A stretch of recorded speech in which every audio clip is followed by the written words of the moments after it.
In this video, we're going to build a couple Viking chairs, also known as an African birthing chair. And no, I'm not going to demonstrate how that works. For this build, you'll need one 2x12 board at 8 feet long. With that board, you're going to cut two 3-foot sections. That's 36 inches. 2 of them. This is enough to make one chair. And as always, I'll have the build plans linked below if you're interested. And this is a great beginner project. This is one of the first things I ever made. And they turn out really nice, especially when you torch them. For the first step, we're going to measure 11 inches up on one of the pieces, mark a line. Once our line is drawn straight across the board,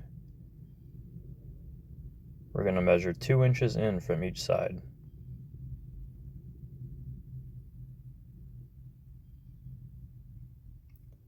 And then we're going to measure 1.5 inches up from the 11 inches. So that would be 13 inches from the bottom. In the middle section is what we're going to cut out with the jigsaw. This is where the other 2x12 3-foot piece will slide into to make the chair. Once we have all of our lines marked, I'll pre-drill a couple holes, then I'll use my jigsaw to cut out that middle section. Very carefully. And if you're in the market for a jigsaw, I would recommend this DeWalt. It's very nice and it makes it easy to cut a straight line with the way the handle's shaped. And this whole project can be built with a jigsaw, which is another reason why it makes it great for a beginner project.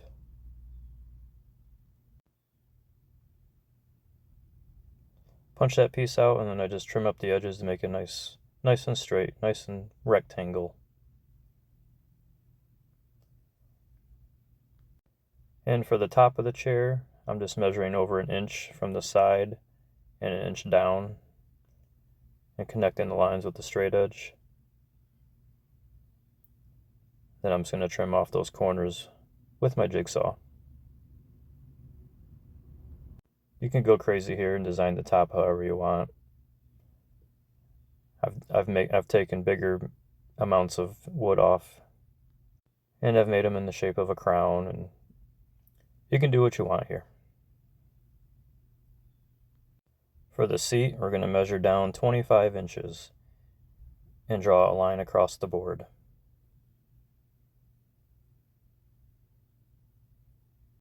The 25 inches will be the seat space. And once we have our line marked, we'll measure 2 inches over from each side, going all the way down to that 25-inch mark. And then we'll cut it out with a jigsaw, or you could use a circular saw. My jigsaw was handy, so that's what I used.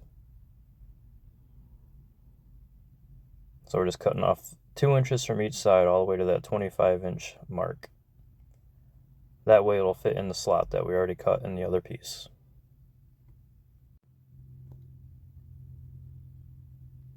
And once you have both sides cut, this would be a good time to test fit it to make sure it's going to slide in nice and easy.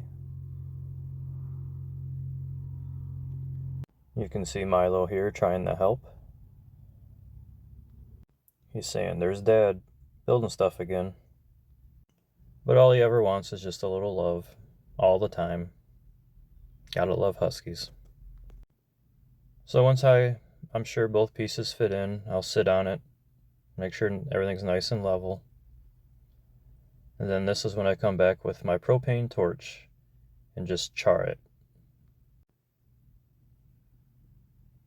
Not going too hard here, just nice and light. I don't want to burn the chair down. Just enough to blacken the soft grain and around all the knots. This takes a little bit of time. I think this actually took longer to char the wood than it did to build the whole chair. But anyways, it's worth it and it looks great when it's done. And another benefit is from charring this, it helps protect it from the weather a little bit. But I came back with some boiled linseed oil and used a foam brush and just brushed it on. But my battery died and I thought I filmed it, but apparently I didn't.